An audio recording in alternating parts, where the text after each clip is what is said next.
अस्सलाम वालेकुम। कमाल हर्बल में खुश आमदीद। मैं हूं आपका होस्ट हकीम नासिर कमाल। उम्मीद है कि आप सब खैरियत से होंगे।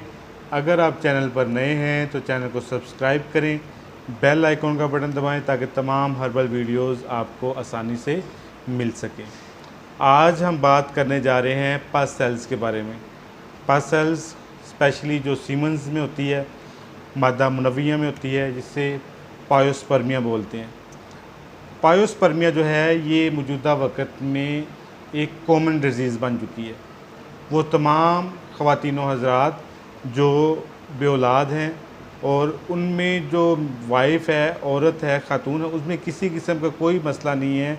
मर्द हज़रात में मसला आ रहा है और उनमें मर्द हज़रात में 80% मर्द ऐसे होते हैं जिनमें ये पस सेल्स होती है और वो पस सेल्स वजह बनती है मादा मुनव्विया यानी सीमन्स की तादाद को पूरी करने में। महंगी से महंगी दवाई खा लेते हैं, आर्जी तौर पर वो जो तादाद है वो कम होती है उनके सेल्स की, लेकिन जैसे ही दवाई का असर ख़त्म होता है पस सेल्स की तादाद फिर बढ़ जाती है। सीमन्स दोबारा से नीचे आ जाते हैं, सीमन्स के नंबर नीचे आ जाते हैं।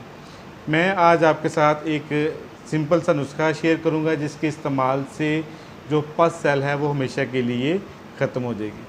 तो पहले हम तो ये देखते हैं कि पस सेल्स की मौजूदगी सीमन्स को नुकसान कैसे पहुंचाती है।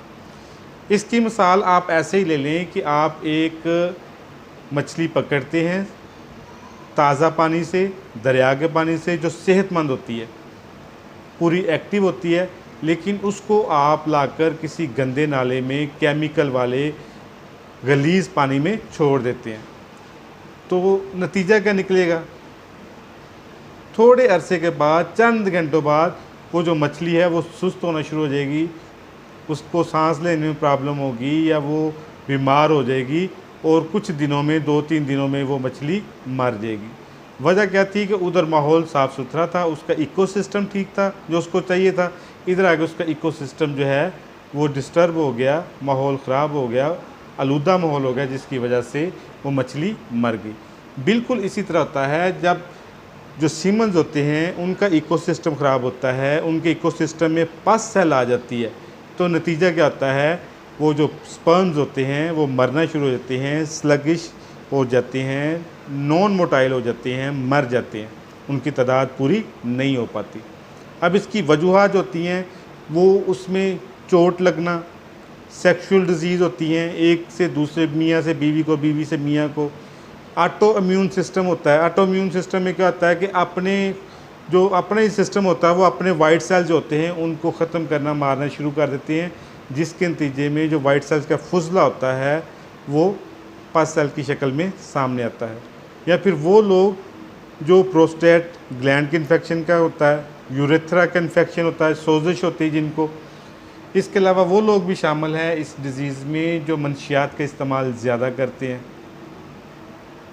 शराब नोशी करते हैं, ड्रग्स लेते हैं और दूसरे तीसरे किस्म के नशे करते हैं। उनका लाइफस्टाइल जो है वो लेज़ी किस्म का है, सुस्त लाइफस्टाइल है, वो भी इस तरह के जो प्रॉब्लम्स हैं उसमें शिकार हो जाते हैं। अब इसके ट्रीटमेंट की बात करते हैं। ट्रीटमेंट के लिए आपने क्या करना है कि चंद एक चीज़ें हैं स्क्रीन पे लिखी हुई आ रही हैं, आप उसका स्क्रीनशॉट ले लें, पंसारी से जाकर आप उसको ख़रीद लें, जिसमें नंबर 1 ग्लो है, तवाशीर है, आंवला, कीकर फली, ज़ीरा सफ़ेद, हल्दी और फटकड़ी बरियाँ।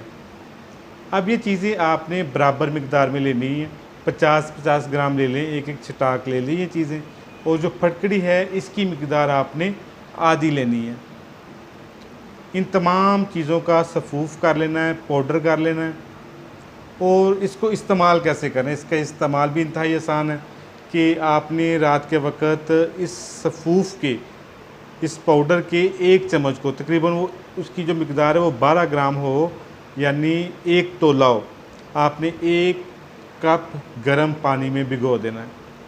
रात भीगा रहे, सुबह को उठकर आपने उसका खेसांदा, हम तो उसको खेसांदा बोलते हैं, आप उसको पुन छान लें और पुने हुए पानी को आप साइड पे कर लें, जो दूसरा मटेरियल वेस्ट है उसको फेंक दें और वो पानी जो है जो बचा है